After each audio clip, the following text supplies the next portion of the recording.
सबैभन्दा ठुलो राजनीतिक पार्टी हो अनि आज भारतमा आधीभन्दा धेरै स्टेटमा भारतीय जनता पार्टीको सरकार छ र हिन्दुस्तानमा पनि आज 300 भन्दा धेरै सांसद लिएर भारतीय जनता पार्टीको शासन छ।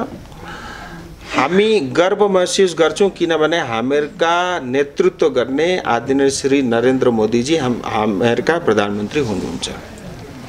त्यही भएर आजसम्म हेर्नुहोस् सबै एलायन्स पार्टीहरुलाई हामीले साथै लिएर हिँड्नु, कसैले हामीले केही नराम्रो पनि भनिनौं, तर म सबैलाई यो पनि भन्न चाहन्छु भ्रममा नबस्नुहोस् कि भारतीय जनता पार्टी मतलब कसैले भन्दिँदा खत्म हुने पार्टी होइन। मैले अघि पनि भनिसके विश्वको सबैभन्दा ठुलो राजनीतिक दल हो, उन्नति मतलब भइरहेको छ।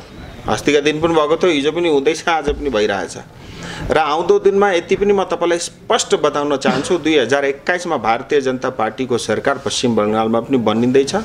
200 भन्दा बढी सिट भारतीय जनता पार्टीको यो 2021 मा सिट पश्चिम बंगालमा अवश्य आउँछ। जस्तै तरिकाले भनौँ एउटा पाहाडको नेता भनौँ एउटा गोर्खा जनमुक्ति मोर्चाको जो अध्यक्ष थियो जो माने विमल गुरुङ थियो, उहाँले पनि अब एउटा प्रेस कन्फरेन्स गरिसकेर भनिसक्नुभयो अब बीजेपीसँग कुनै हाम्रो सम्बन्ध छैन भनेर एउटा प्रेस कन्फरेन्स गरिसकेको छ। यसमा तपाईहरु के कस्तो नजरले हेर्नु? हेर्नुस्, विमल दाजु अनि जीजीएम का सबै साथीहरुको बीजेपीलाई छोडेर टीएमसी लाई सपोर्ट गर्ने या टीएमसी जोइन गर्ने उहाँहरुको आफ्नै समझ र मजबुरी हुन सक्छ, त्यसमा मलाई भन्ने केही पनि छैन। तर इलेक्सन अझै पनि 6-7 महिना छ। मैले हेरे पोलिटिक्समा जे पनि सम्भव हुँदो रहेछ। हिजोसम्म कसैले पनि हामीहरु सोच्दिनौं त विमल दाजुले बीजेपी छोडेर टीएमसी लाई सपोर्ट गर्नुहुन्छ र त्यो पनि सम्भव भयो, जे पनि सम्भव छ। तर म यति भन्न चाहन्छु स्पष्ट रूपले हेर्नुहोस् 2019 मा हामीहरुको एलायन्स पार्टीले जुन भोट पायो त्यसमा सबैभन्दा ज्यादा भोट एगेन्स्ट टीएमसी थियो, एगेन्स्ट ममता दिदी थियो। आज जीजीएम को आफ्नो सपोर्ट बेस भए तापनि तर गोर्खाले कहिल्यै पनि टीएमसी लाई सपोर्ट गर्दैन, आउँदो दिनमा पनि गर्दैन। हेर्नुस् यो प्रमाण तपाईले 21 मा पनि पाउनुहुन्छ। जुन प्रकारको अन्याय र अत्याचार 2017 मा भयो त्यो के बीजेपीले गरेको, टीएमसीले गरेको। आज जति पनि हामीहरुका दाजुभाइहरु विस्थापित भए के बीजेपीले गराएको, टीएमसीले। हामीले आज बीजेपीले आरोप लगाउने चाहिँ कुन आधारमा आरोप लाउँदै छौं? के बीजेपीले काम गर्दैन? तर गर्दिन त भनेको छैन नि। म मान्छु, म स्वयं पनि भन्छु ढिलो भयो, तर कति समय दियौं हामीहरुले? के हामीहरुले गोर्खाल्यान्डको माग गरेको 6 साल अगाडि मात्रै हो? 100 साल भइसक्यो त। आजसम्म कांग्रेसको सरकार थियो, सीपीएम थियो, ममता दिदीको सपोर्टमा पनि केन्द्रमा सरकार थियो, खोइ केही समाधान भएन त। कुनै पार्टीले आफ्नो संकल्प पत्रमा लेखिदिन त स्थायी राजनीतिक समाधान म गर्छु भनेर, अथवा कुनै पार्टीले लेखेको मलाई देखाइदिनुहोस् 11 जाति छुटेका जातिलाई म एसटी स्टेटस दिन्छु भनेर। तर बीजेपीले त आफ्नो संकल्प पत्रमा घोषणा गरिदिएको छ, लेखेको छ। र कुन आधारमा चाहिँ आज हामीहरुले बीजेपीले आरोप लाउँदै छौं? हेर्नुहोस्, आज म सांसद भएको 1.5 साल पनि भइसकेको छैन हार्डली। अनि यो 1.5 सालमा पनि 8 महिना मैले काम गर्न पाएँ। त्यसको बादमा कोभिड सुरु भयो। त्यो भन्दा पछिल्ला हामीहरुका जुन सांसद आलुवालेजी हुनुहुन्थ्यो त्यो 5 सालमा के भयो म त्यतातिर जान्न, किन भन्दा जुन प्रकारको इस्यु 2017 मा भयो त्यो पनि एउटा ठूलो कारण थियो। तर आज मोदी 2 आइसक्दा त 6 महिनामा हेर्नुस्, मैले अघि पनि भने, म बार-बार फेरि त्यो कुरा रिपिट गर्दिन, असम्भव कामहरु पनि सबै सम्भव भए त। हामीले अलिकति पेशेन्स राख्दाखेरि हामीहरुको समाधान पनि हुन्छ। अनि म अर्को कुरो भन्छु, हेर्नुहोस्, मैले अघि पनि यो कुरा एउटा मिडियाका साथीसँग साझा गरे। आज हेर्नुहोस्, हामीले अमेरिका जानु छ भने साइकलमा चढ्दा हुँदैन, त्यसका लागि त फ्लाइटमै जानुपर्छ। आज हामीहरुले टीएमसी लाई सपोर्ट गर्दै छौं, के टीएमसी ले चाहिँ भोलि गोर्खाल्यान्ड दिन्छ? के टीएमसी ले चाहिँ भोलि स्थायी राजनीतिक समाधान गराउँछ?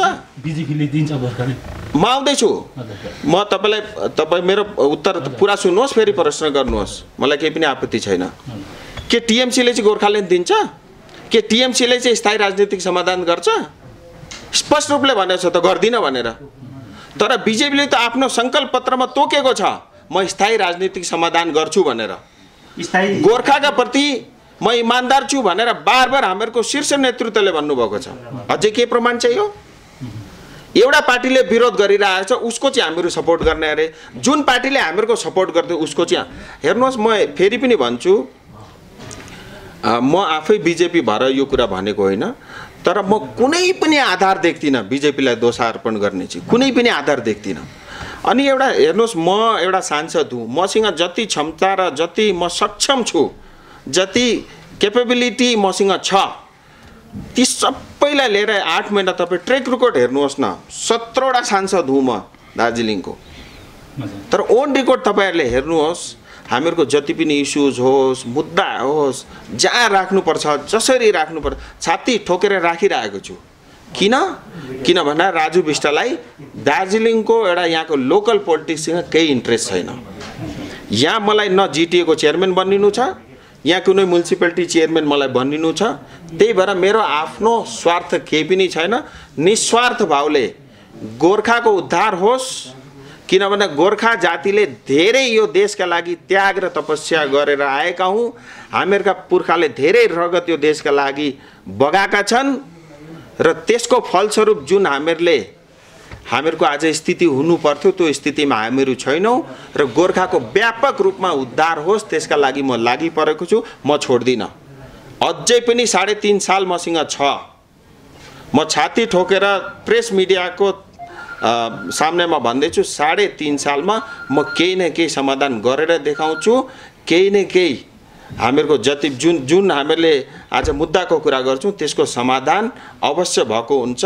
म तपाईहरूलाई यो आज एकदम यो प्रेस मिटमा पनि भन्दैछु। किन भन्दा हो आजसम्म जनता पिसिएको छ, हो आजसम्म दार्जिलिङ र कालिम्पोङ तराई डुवर्समा राजनीति बेसी भएको छ, हो हामीहरूको यहाँनेरि राजनेता बेसी भएका छन्। अनि जुन प्रकारको जनताका लागि काम गर्ने त्यो प्रकारको काम भएको छैन। म कुनै पार्टीको नाम लिन, तर यो सच्चाइ पनि हो। आज जनताले पनि यो कुरा बुझेको छ। मैले अघि पनि भने मेरो आफ्नो केही स्वार्थ पनि छैन। हेर्नुहोस्, बिजेपीको पनि आफ्नो स्वार्थ नहुन सक्छ, किन भन्दा सानो ठाउँको लागि। तर मेरो आफ्नो स्वार्थ पोलिटिकल स्वार्थ नभए पनि मेरो आफ्नो मान्छे छन्, त्यहाँ चाहिँ मेरो एउटा स्वार्थ छ। त्यही भएर म गर्छु भनेर तपाईँलाई बारम्बार यो कुरा म तोकिराखेको छु। अब अर्को कुरो मैले यसो बुझ्दै लाँदाखेरि मलाई के लाग्दैछ भने हेर्नुहोस्, आज म चाहन्छु मतलब हामीहरूको सबै एलायन्स पार्टीहरूको लाई साथमा लिएर हिँड्नका लागि मैले आजसम्म कोसिस गरिरहेको छु, आउँदो दिनमा पनि गर्छु। किनभने रिजनल पार्टीको एउटा एस्पिरेसन खत्तम नहोस् भन्ने म पनि चाहन्छु, बुझ्नुभयो। तर साथमा हेर्नुहोस्, यति पनि म भन्न चाहन्छु स्पष्ट रूपले, हामीहरूले खालि डिमान्ड मात्रै राख्न सक्छौँ, फुलफिल हामीहरूले गर्न सक्दिन रहेछौँ। अल्टिमेटली फुलफिल गर्ने कसले हो भन्दा त केन्द्र सरकारले रहेछ।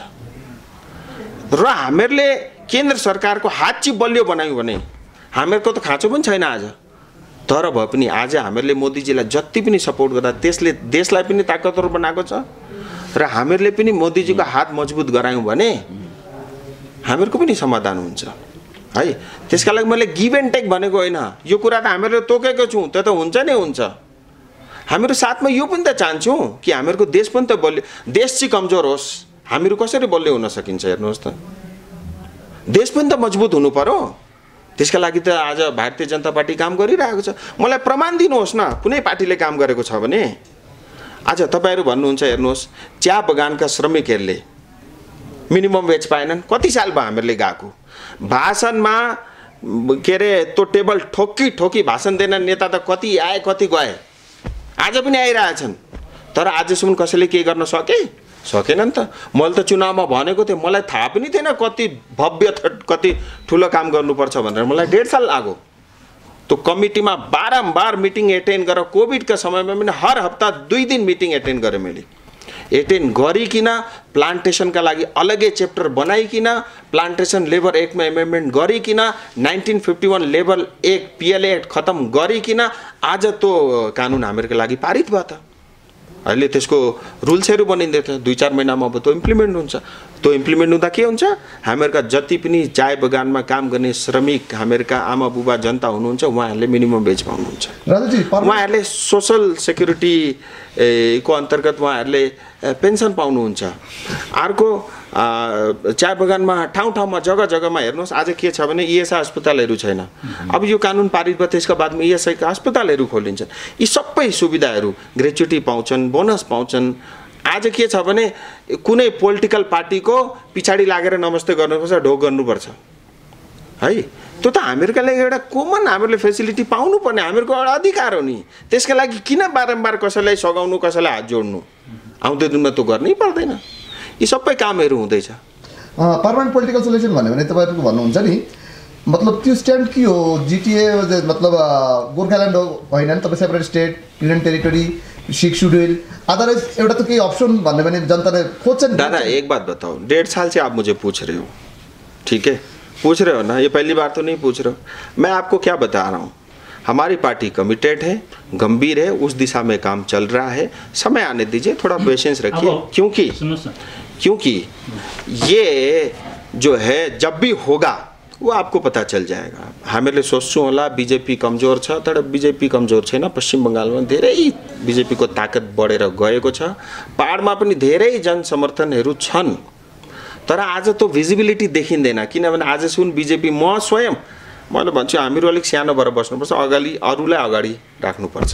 किनभने म आरएसएस बैकग्राउन्डको मान्छे, मतलब मेरो कल्चरै त्यही हो कि जो कुछ भी अच्छा किया वो आपने किया, जो कुछ भी खराब हो गया मेरा है भन्ने हामीहरू स्ट्यान्डको मान्छे हुँ।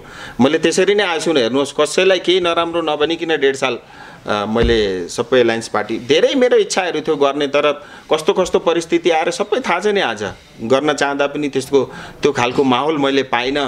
मैले धेरै चेष्टाहरू गरेँ, नगरेको होइन, तर एनीवे म अब त्यतातिर जान्दिनँ। साह्रै त्यसमा कुनै रणनीतिमा फेरबदल छैन। हामीहरूको सबै साथीहरू जिएनएलएफ, सीपीआरएम अरू साथीहरू मजबुतीका साथमा बीजेपीका साथमा हुनुहुन्छ। हामीहरू सक्षम छौँ, चुनाव लड्छौँ, चुनाव जित्छौँ पनि। किनभने हेर्नुहोस्, म चाहन्छु म कहिल्यै पनि विमल दाजुको नराम्रो होस् चाहदिनँ। यो कुरा जनतालाई पनि स्पष्ट थाहा हुनुपर्छ। आज ढाँटको राजनीति गरेर जनतालाई ठगेर जनतालाई दुःख दिएर मात्रै हुँदैन। किनभने 100 साल भन्दा बेसी भइसक्यो हामीहरूले दुःख पाएको। कति पिँढीले दुःख पाए, आउँदो दिनमा पनि कति पिँढीले अझै हामीहरूले दुःख दिनु। आज हामीहरू मासिँदै जाँदैछौँ। किन भन्दा हामीहरूको राजनीतिले गर्न, हामीहरूको जुन प्रकारको राजनीतिको स्टाइल छ, यो स्टाइलले कहिले पनि हामीले केही पनि पाउँ। त्यसलाई चेन्ज गर्नुपर्छ, थोट प्रोसेसमा पनि चेन्ज गर्नुपर्छ। गोर्खा एकता खाली भाषणमा भनेर हुँदैन, त्यो गोर्खा एकता फिजिकली देखिनु पनि पर्छ। अर्को ठुलो के गल्ती गर्दैछौँ आज भने, हामीहरूको जति पनि माग छ त्यो माग एउटा संवैधानिक माग हो।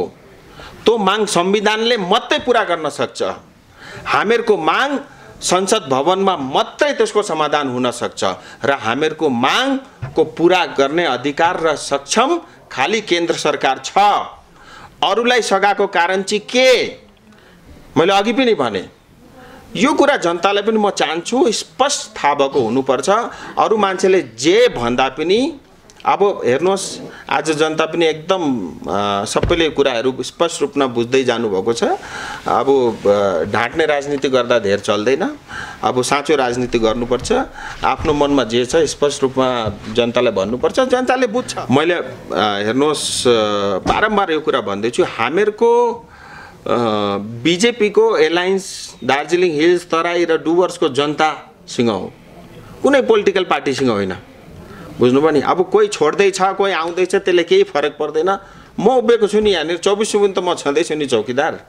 विमल गुटले भनेको छ बिजेपीले उनीहरूको बेलमा चाहिँ ढिलाइ गरिदिँदा चाहिँ उनीहरू टिएमसीपट्टि गएको भन्ने एउटा कुरो चाहिँ म हेर्नुहोस् के भन्छु भने, हो मतलब विमल दाजु अथवा जिजिएमले बिजेपीलाई सघाएको 2009 देखि हो। मैले पनि कति प्रयास र चेष्टा गरेँ। विमल दाजुलाई पनि थाहा छ, जिजिएमका सबै साथीभाइहरूलाई पनि थाहा छ, मैले चेष्टा नगरेको होइन। तर यो जहाँसम्म यो लो एन्ड अर्डर एउटा स्टेटको सब्जेक्ट हुनाले गर्दा धेरै प्रयास गर्दा पनि त्यसमा सफलता पाएन। है अरू विषय भनेका हेर्नुहोस्, त्यसमा कुराकानी चल्दैछ, बातहरू चल्दैछ, त्यसको मतलब धेरै प्रक्रियाहरू छ, ती सबै प्रक्रियामा पनि काम चल्दैछ। मेरो चाहिँ भनाइ के थियो भने हेर्नुहोस्, अलिकति पेसेन्स राख्दा हामीहरूको समाधान हुन्छ। अब मैले अघि पनि भनिसकेँ, अब आफ्नै उहाँहरूको समझ होला, उहाँहरूको आफ्नो एउटा केही मतलब उतो पनि हुनसक्छ। अनि अब एक्ज्याक्टली उहाँहरूका मनमा के थियो त्यो त म भन्न सक्दिनँ, किन भन्दा मैले यसो सुन्दा उहाँहरूलाई हेर्नुहोस् विस्थापितको पनि प्रेसर थियो त मलाई पनि थाहा छ, किन भन्दा धेरैसँग त मेरो पनि डाइरेक्ट कुराकानी हुन्थ्यो। उहाँहरूलाई पार्टी पनि बचाउनु थियो अरे, यी सबै कुराहरू थिए। तर मेरो चाहिँ भनाइ के थियो भने हेर्नुहोस् यी सबै भनेका हुँदै गर्छन्, तर अल्टिमेटली हामीले देशलाई बचाउनु पर्यो, जातिलाई बचाउनु भन्ने म त्यतातिरको सोच्थेँ। अब जे हुन थियो भइहाल्यो, तर पनि हेर्नुहोस् मैले हिम्मत हारेको छुइनँ। अझै पनि इलेक्सनमा 6-7 महिना छ। म के भन्छु भने हेर्नुहोस् मैले हिजो पनि एउटा बागडोग्रा एयरपोर्टमा के भने म अब जिटिएलाई पनि गाली गर्दिनँ।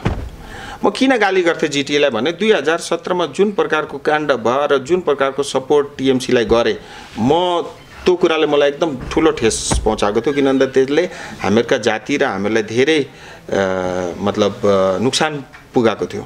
त्यो एउटा मेन रिजन थियो। अब पोलिटिक्समा त मैले हेरेँ, अब यहाँ त जे पनि सम्भव हुँदो रहेछ। अब कुन आधारले मैले गाली गर्दिनँ।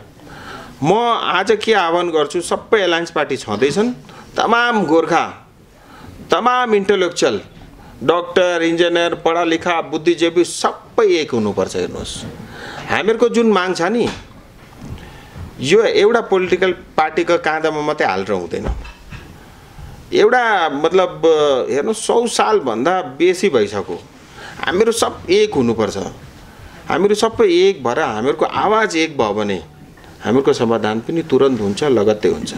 आज के छ भने एउटाले एउटा कुरो गर्छ, अर्कोले अर्को कुरा गर्छ, तेस्रोले तेस्रो प्रकारको कुरा गर्छ, तीनै समस्या एउटा अर्को प्रकारको समस्या उत्पन्न हुन्छ।